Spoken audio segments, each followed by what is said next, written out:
Welcome to Stunt Stories. I'm Corey Eubanks. You know, when people find out that you're a professional stuntman, one of the most popular questions that's asked is, what's the most dangerous stunt you've ever done? You get that asked all the time. And a few years back, my answer would have been sliding this BMW, it was a Z4, I think it was a Z4 convertible, up to the edge of this drawbridge. I was doing an internet movie, if you will. I think that's what they called it, an internet movie. I'm not really sure. John Woo was directing it. I was working for a stunt coordinator, phenomenal second unit director, this man named Greg Smers. And he had hired me to drive this BMW and throw a 270-degree slide up to the edge of this drawbridge. And I remember when Greg called me and he asked me, hey, Corey, can you do a 270? And I remember thinking to myself, I know what a 180 is, and I know what a 360 is, and I'm thinking, what the heck? What the heck is a 270? And so I said, Greg, what's a 270? I don't know. And he goes, you know, a 180 with a reverse 90. And I'm like, oh, a 270. Yeah, sure, I can do that. Yeah. I didn't even know what it was. So the weird thing about this particular stunt was I had just had shoulder surgery, had my whole rotary cuff rebuilt and had a bicep reattached because my bicep had snapped off, and you know, injuries that you get in the stunt world, they're always great. And so here I have my arm in this sling and I can't really move it too well. And so I said, you know, yeah, I could do it, Greg, but you know, I really need to have a foot emergency, okay? Because I just had shoulder surgery and I can't really, you know, steer too well. And I got to have both hands on the wheel. And I go, can I please just have a foot emergency brake? And I go, and I need a really accurate speedometer. That would be very helpful to know. Because this drawbridge is down in San Pedro, or San Pedro, depending on what side of the river you're on, how you say it. And it's from the edge to the water is 52 feet. And I'm thinking, wow, if I overslide my mark, I'm going to go 52 feet into the shark-infested water. That can't be good. That would be a bad thing. I know it.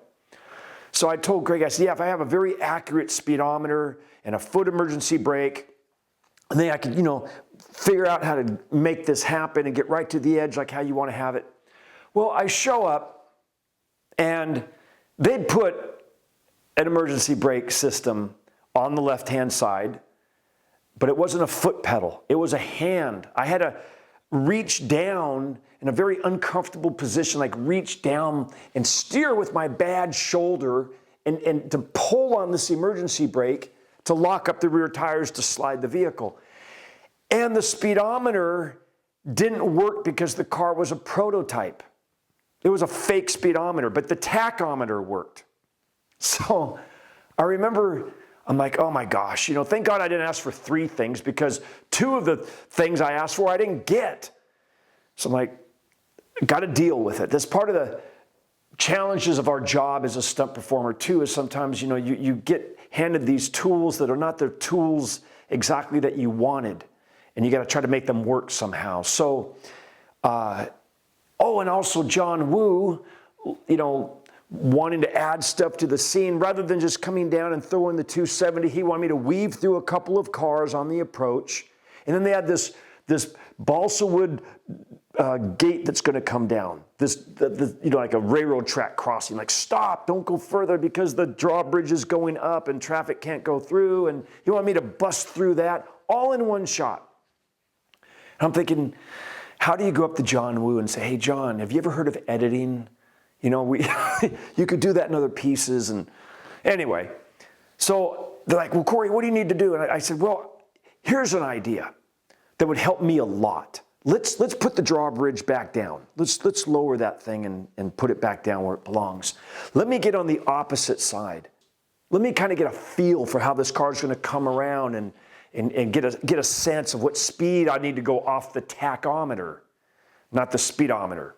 So, and I said, and when we do that, as soon as I get that feel and I feel confident, it's like shooting hoops, you know, and you get that feel and bounce the ball and shoot hoops. Okay, now, okay, you want to make the winning shot? Yeah, I've got that feel. Well, a lot of that is symbolic to stunts. You get a feel for something, and you want to, while that feeling is still in your subconscious and in your body, you want to go right away.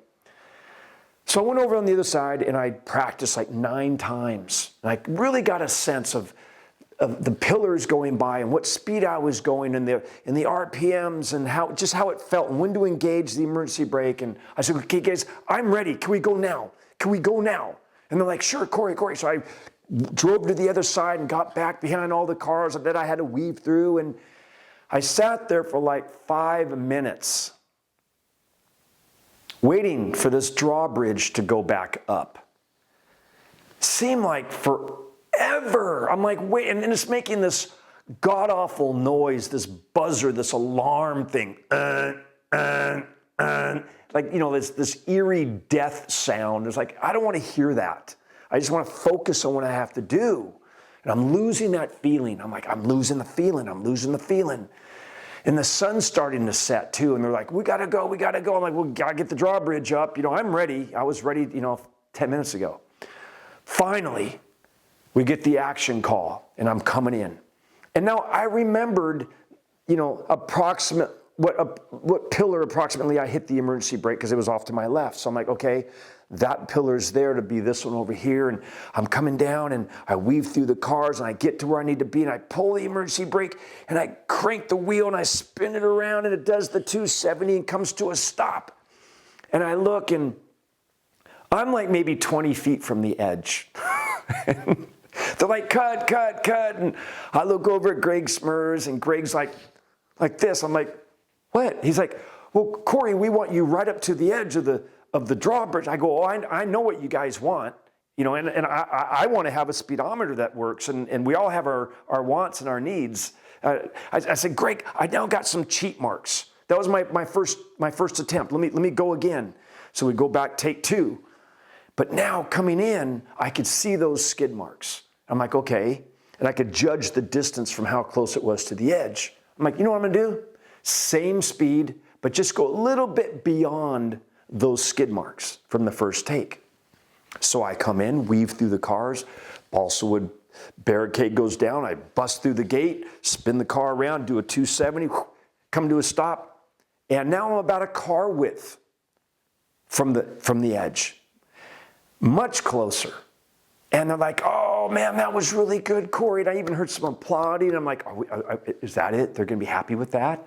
I mean, do they not see from the camera angles that I'm still pretty far from the edge? And they're like, oh, that was good. We could probably make that work. Hey, how do you feel about doing one more?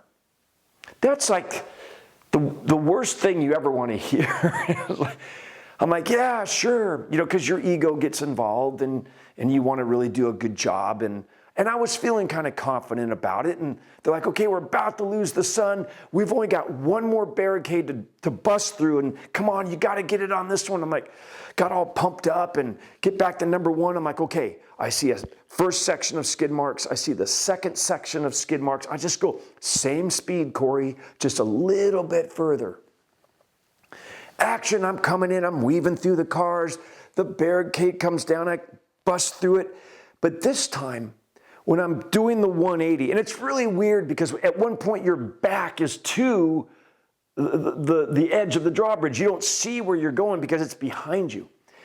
And there's a certain sound that the front tires would make on that cement, kind of a high-pitched squeak, kind of a screechy fingernails on the chalkboard type of sound. Well, on this third take, I wasn't hearing that. I was hearing kind of a shh sound. And I thought, oh my God, my front tires are on the balsa wood. And I'm like, I know, I'm gonna go over the edge. I'm gonna go over the frickin' edge, 52 feet down into the ocean. Now, we had a tank in the back, a scuba tank with about a 9-foot hose to a regulator.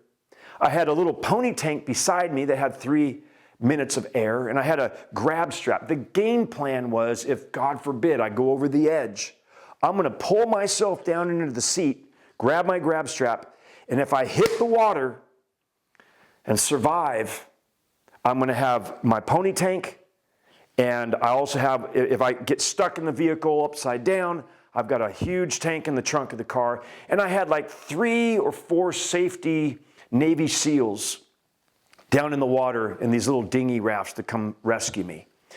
And they told me before doing the stunt that it would take 90 seconds to get me out of the water. And I'm like, I'm trying to think positive. I'm not going to go in the water, but you guys already have it all figured out. It's going to take you 90 seconds. I'm like, that seems kind of like the glass is half empty to me. I want to think the glass is half full. So anyway, all of these thoughts are going through your head as I'm sliding this car around thinking, oh my gosh, I'm going to overslide. And by the time the car completed its 270 was coming around, I didn't even see a piece of the bridge. I thought, oh my God, it's happening. I'm going to go over the freaking edge. And it just stopped. And I remember I looked down and I just saw water. And I went, you know what, Corey? This is really stupid. This is really stupid of you to do this. This is a world of compositing shots. Frickin' John Woo directing. He knows all about green screen and compositing shots. And I'm thinking, wow, we could have just had the drawbridge down, put a big green screen over it, and I could have slid up to that, and then I could have shot a shot of the ocean below. Anyway, my heart's just racing, pounding through my wardrobe.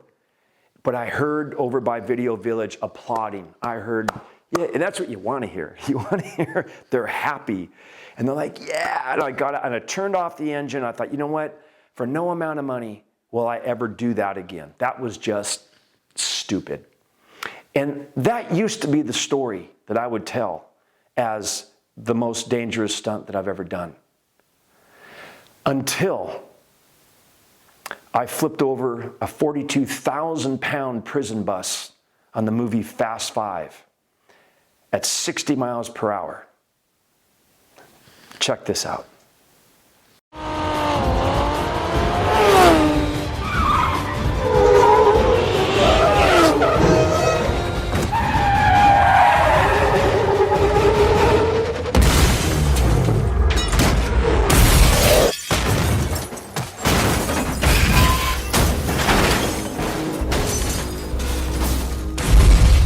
My name is Matt Sweeney. I'm a special effects supervisor. Basically, what we do in special effects is we do all of the in-camera effects. Just all the weird stuff that happens on a movie set that needs special rigging. I basically figured, okay, we're going to put in 3 big air cannons. We're going to use this kind of pressure. They're going to be this long. And then we're going to build a bulletproof stunt cage in there for our boy Corey to be in so that he wouldn't get hurt doing this. I'm Corey Eubanks. I've been a professional stuntman in the film and television industry now for just over 30 years. It was a very nerve-wracking experience. It was something that was way outside the norm of what I've done with vehicular stunts. It was one of those things that I'd never done before. So you tell them, yeah, sure, I can do that. So we got this bus and brought it over here, and we go, uh-oh, there's no frame in this bus. It's unit body. So we figured, okay, we'll build a frame. My role in the team was to plumb the cannons, fill them with nitrogen. This was one of the biggest stunts, and it's because of the weight of the bus. So each cannon in the bus was charged with 600 pounds of nitrogen, and each cannon had 52,000 pounds of force. So if you multiply that, that's over 150,000 pounds of force when they're all added together. And then they all went off at the same time. One of my biggest fears being crushed, and that's always in the back of your mind when you're flipping over a vehicle. You think if this roll cage malfunctions, if If it crushes in on me, am I going to break my back, break my neck, get a concussion? These are the things that run through your mind. My role was focused mainly on Corey's safety, as far as just the main roll cage. It was a huge concern of mine because of the mass, the weight. This bus was 42,000 pounds. That's 21 tons. Traveling down the highway at 60 miles an hour, being launched 7 feet into the air by these cannons. And nobody knew what the impact was going to be and how to construct a cage that was going to withstand that type of an impact. We needed enough time to make sure that it was done properly and safely. We couldn't cut any corners because, we could lose a life during this, and we didn't want that to happen. I remember getting up the morning of the stunt, and I knew I was going to be staying there in the hotel on location for a couple of days. For some reason, I started packing my stuff. I started packing up all my clothes and everything out of the bathroom, and I put it in my suitcase and I put it right next to the door. And I remember sitting on the bed and asking myself, why did I just pack everything when I know I'm going to be staying here for a couple more days? And I realized I really thought 100% that I was going to be going to the hospital that day, or possibly to the morgue. It was the first time my dad ever came to me and said, here's our life insurance policies. I'm scared I may never come home from this. And with him saying that to me, it made me want to be there and be a part of it and really, God, what if this is the last time I'm going to see my dad? I need to be there. It terrified me. I really didn't feel like eating. I was just, because I knew he had kids, and I wanted to make sure he comes home to his family, because no movie is worth dying for, no scene at all. Showing up on the set that day, it was very ominous. It was dark, it was cloudy, it was kind of cold, and it was a very weird feeling, as if something was going to actually go wrong that day, and it did. The cannons didn't all fire, and it was a complete failure. It just smashed into this Charger and flipped onto its side and kind of rolled up onto its rooftop, and it was like, I knew something had gone wrong. And when I climbed out, there were 2 cannons still in the belly of the bus. Only 1 cannon fired because the other 2 didn't have enough bungee cord. So when he explained that to Universal, and Universal said, yes, hey, you know what? If that's the only problem and you guys can fix it, let's do this again. I think it took us about 7 or 8 hours pulling on that bus to get the roof straight on it. Within 1 day, they completely rebuilt the exterior of this bus. Our second attempt at doing the stunt, the whole field that day was completely different.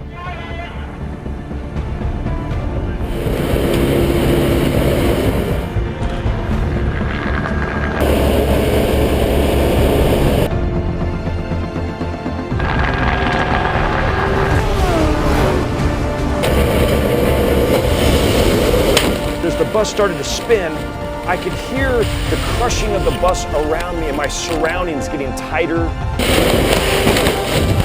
and tighter and tighter as the pipes were breaking and bending and squashing, and they were doing their job. They were doing what they were designed to do. To me, I just felt like I was going to be crushed any second.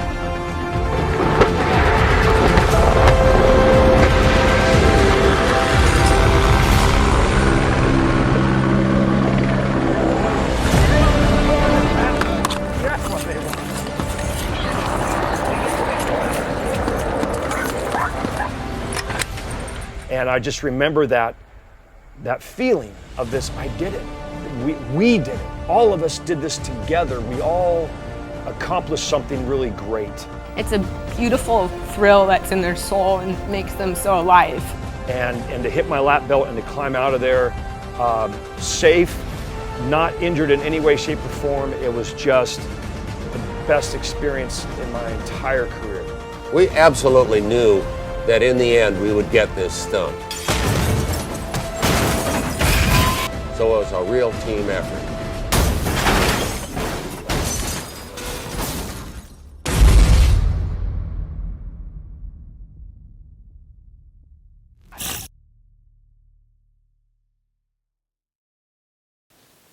So I think it goes without question that for the remainder of my career, because I'm kind of on the back side of my career, I'm pretty sure that that will be my answer when I'm asked, what's the most dangerous stunt you've ever done? I'm going to say the bus flip on Fast 5. Now, there's a friend of mine. His story's quite different when it comes to the most dangerous stunt that he's ever done. Check this out. I want to thank you very much for being on my show. You're welcome. You and I go back a long ways. We go back many years. Well, let me start out by saying, first of all, there's a reason I'm a stuntman and not an actor. I'm not like you. You're going to have to get this thing moving. Pull it out of you. Yeah, I guess. I got to pull it out of you. That's okay.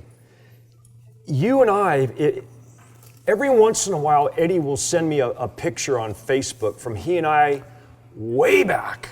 One of the ones that blew me away was Wisdom. Remember that? Well, think of that before that. I think when I met you, it was Paul Baxley that put us together. Paul Baxley. The Dukes of Hazzard. It was actually, it was either that or it was that Jesse show.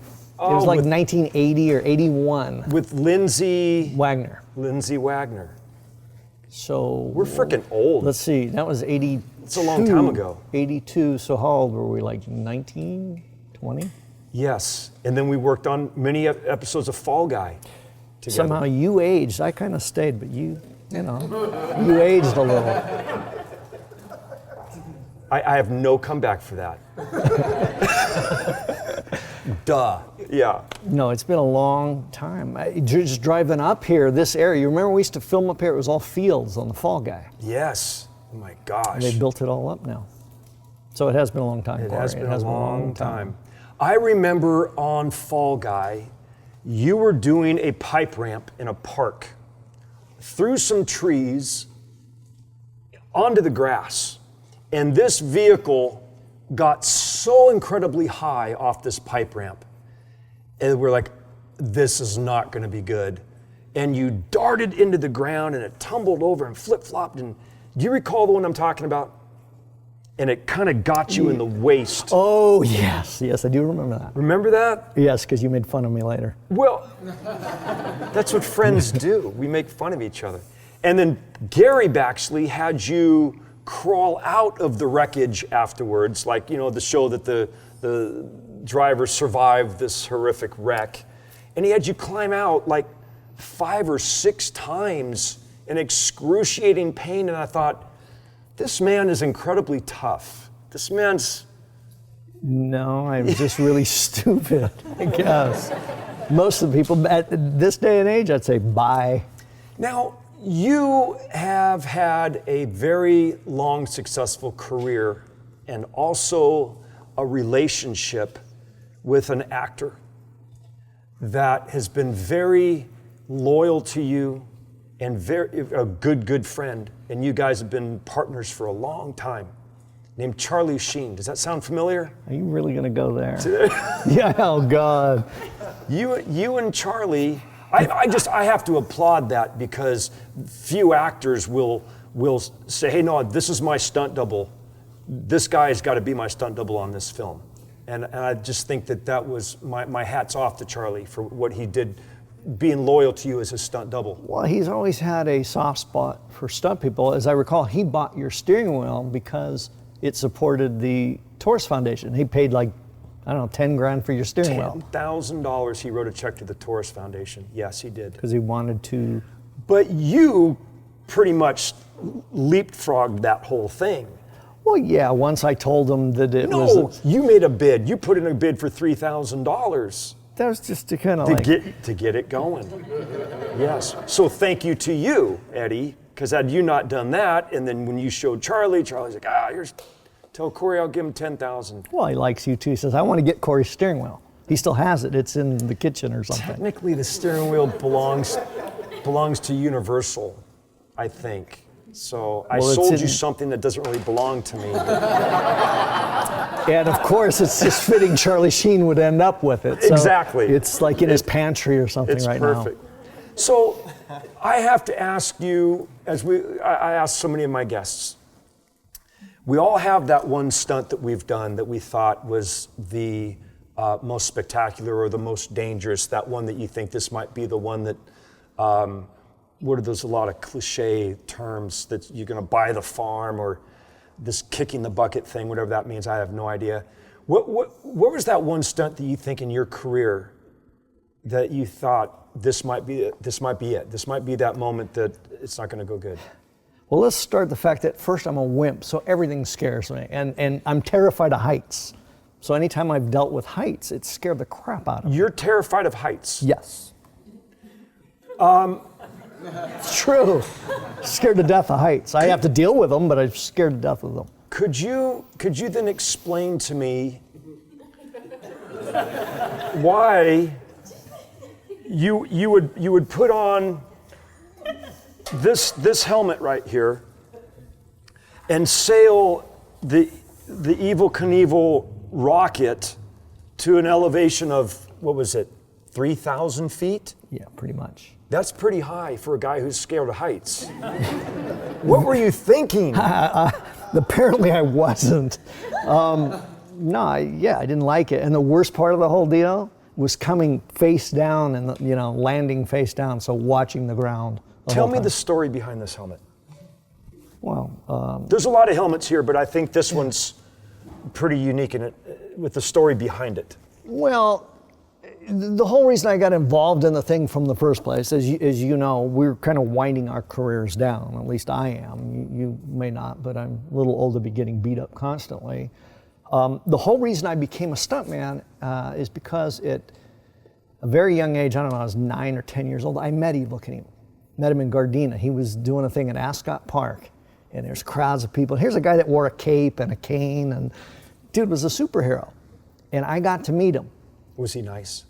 Oh, it was like touching Superman's cape. I mean, he put his arm around me, and it was just, I still have his autograph to this day. He said, "To Eddie, happy landings, Evel Knievel." Whole reason I became a stuntman is because I met him. It's the only reason I became a stuntman. In my career, I've been fortunate, lucky, blessed, all of those things, to get to a point where I thought, if I'm gonna wind down my career, there's two things I wanna do. One, I'd like to do something that no one else has done. Because with car chases and crashes, I mean, everybody's done it time and time again. But there's one thing that hadn't been done, at least successfully. The other thing I wanted to do was pay homage, kind of like thankful to the guy that inspired me. And I thought, wait a minute, there's this rocket thing. Evel Knievel walked away from it, never to look back, never want any part of it. I said, maybe I could pull something like that off. And I didn't realize how ridiculous that thought was at the time, but, and then I opened my mouth and said, yeah, I think I can do it. Well, as a stunt guy, as most of the people in here know, when you're a stunt guy and you say you're gonna do something, you damn well pretty well better do it. I sometimes use the line, I was just kidding. Yeah. And it gets you out of it. And you don't have to go forward with what you said. I wish you'd have taught me that about 30 years ago, Corey. I would have probably. Though, I said it, and very early on, I didn't understand the enormity of what I was going to take. But in fact, there was a fellow stuntman, probably one of the most inspiring things early on was a gentleman, Lane Levitt. Lane sent me a message. He had heard that I kind of opened my mouth and said, maybe I might try this. And he sent me a message and said, Eddie, if anybody can pull this off with all the complexities, with all just the wherewithal and just the craziness to do it, it would be you. You could pull this off. And it was just a little message he sent me on the thing. Yeah. But that was so inspiring to me because I thought, wow, here's Lane. Lane's like a smart guy, a technical guy. If he tells me I can do it, it inspired me. And I said, Lane was right. Yeah. You pulled it off. Yeah. Let me ask you this. You're the only person other than Evel Knievel who's no longer with us who, as you mentioned, so many of us have been inspired by him. I jump in my bicycle. Me too. My first injury was because of that broken arm because I held trash cans and I missed. What the heck was it like after they did the countdown and the steam started shooting out and you're shooting up that ramp, I mean, your heart had to be just pounding like crazy, but what were you thinking? All kidding aside, it was miserable. I'd never do it again. I fully understand why Evel Knievel, at the height of his career, walked away from it and said, I'm never doing this again. It was awful. I peed blood for like 2 days. I mean, the G-force that you, how many G's did it pull on you? 8 G's instantly. It wasn't gradual, it was instantly. Like I said, I went to the doctor a couple days later because I was like peeing blood. I said, I'm not feeling well. Inside, I felt miserable. And I did some damage to my liver, but they said that's fine, it'll rejuvenate. I was concerned about your eyes, if you recall. I said, Eddie, what if it just pushes your eyes back? There was concern that I may get detached retinas as well. Right. But that's fixable too. I figured, like most stunt guys, you say you're going to do something and you damn well better do it. Or say, I'm just kidding.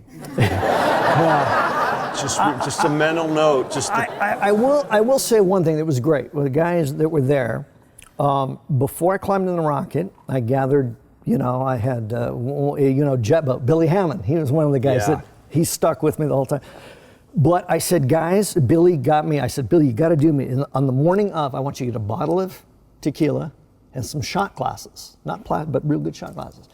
I thought kind of like the Titanic, right? The guys that dressed up and played. Sure. I said, today what I'm going to attempt something epic. It's either going to be an epic failure or an epic success, but I want to do it like gentlemen. We will all remember. So just before I climbed on the rocket, I gathered with close friends, and jet boat had everything, and we did a toast. We did a shot, I did 3 shots of tequila. That's how you, okay.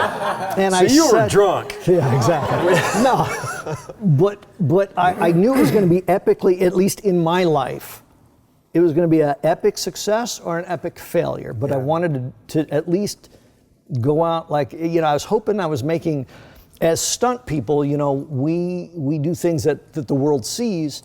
And I knew in doing this, I was going to represent stunt people, and I didn't want to do it in cheese and embarrass, oh yeah, that guy's a stunt guy, but we don't know him. I wanted to do it with class, or at least try to do it with class.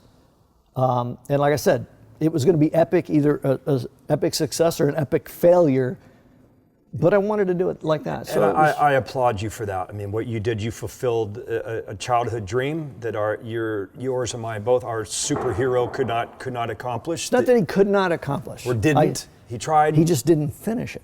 I hate to say I did something Evel Knievel couldn't do. I mean, the reason I named my rocket the Evil Spirit, I was simply fulfilling what he started. I just, if a relief pitcher goes in the 8th inning and closes out the game, that doesn't mean that the first pitcher was a failure. They're part of the same thing. What was that one saying he said, I don't see a long line of men, the canyon's still there? How does that go?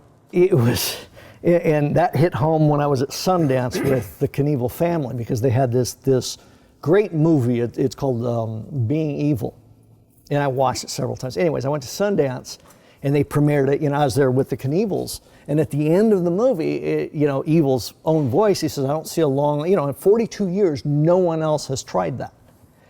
And at the end of the movie, he says that. It's his voiceover. And then the theater's all quiet, and Kelly Knievel, he's had a couple of drinks. He stands up in front of this packed theater. He goes, there's one guy. And he points to me, and I'm going, oh, God. Well, you know what? There's a lot of very respected, talented stunt people here with us tonight here at Fast House that have done a lot of incredible things. But I don't think anyone here in this room can throw their hand in the air and say that I jumped over the Snake River Canyon in a rocket.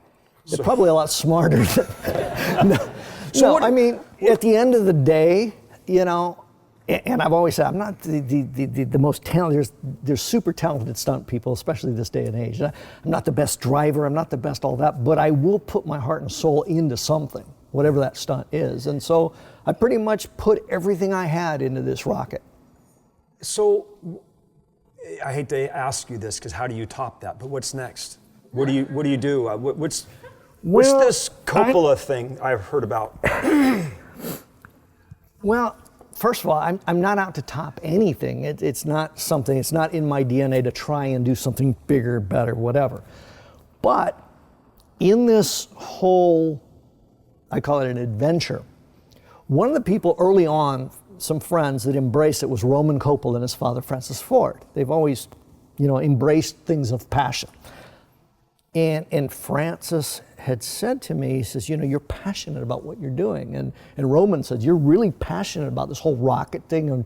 And you'll notice I didn't have, I forgone a lot of corporate sponsorships in money because I didn't want this rocket or this adventure to take on a, brought to you by or whatever. Right, yeah. But there's two people, actually three people that really supported it from the onset. And that was Troy Lee from Troy Lee Designs. He painted the rocket as a work of art. It really, the helmet's a work of art. That's all gold, white gold. I mean, so Troy Lee dove in head first in painting everything. The other one was the Coppola family. They okay, I like the wine, it's good wine, but Francis, they say do things of passion. If you're gonna do it, be passionate about it. So do you have another passion? Do you have another passionate yes, thing you I want to do? Yes, Does I it do. involve heights? No. If all goes right, by the way, the whole rocket adventure it was documented and we filmed it. It's going to be part of a movie, but we also filmed it for the first time with virtual reality cameras. So that's being put together now. Oh, cool. So you're going to be able to actually ride in the rocket with me because we had all these virtual reality cameras. Very cool. So that's being put together now. But from that, I had another thing I was passionate about and I want to do, and it's never been filmed before, especially with VR cameras. So right now, we're designing a vest for me to wear, full of cameras. But late July, I'm going to run with a bunch of bulls in Pamplona, Spain. And I will do it, though, for the first time, full of cameras, so people will be able to, and the Coppola, they say if you're going to do things of passion, and that's a passionate thing to run with the bulls. It's a long tradition. So hopefully I'll be able to run fast enough to outrun these bulls. Have you watched any of the videos online? Oh yeah. Running with the bulls gone bad? Yes. Have you seen those? Yeah. And you're going to do that? Well, I didn't watch too many rocket videos. I mean, listen, so That's awesome. So if all goes right, that'll be my next passionate adventure. Is I'll be in Spain running with some bulls and filming it all. Well, we can't wait to see that. Eddie Braun, thank you so much for being on Stunt Stories. Eddie Braun. Well, that's it for this episode of Stunt Stories. I hope you enjoyed it.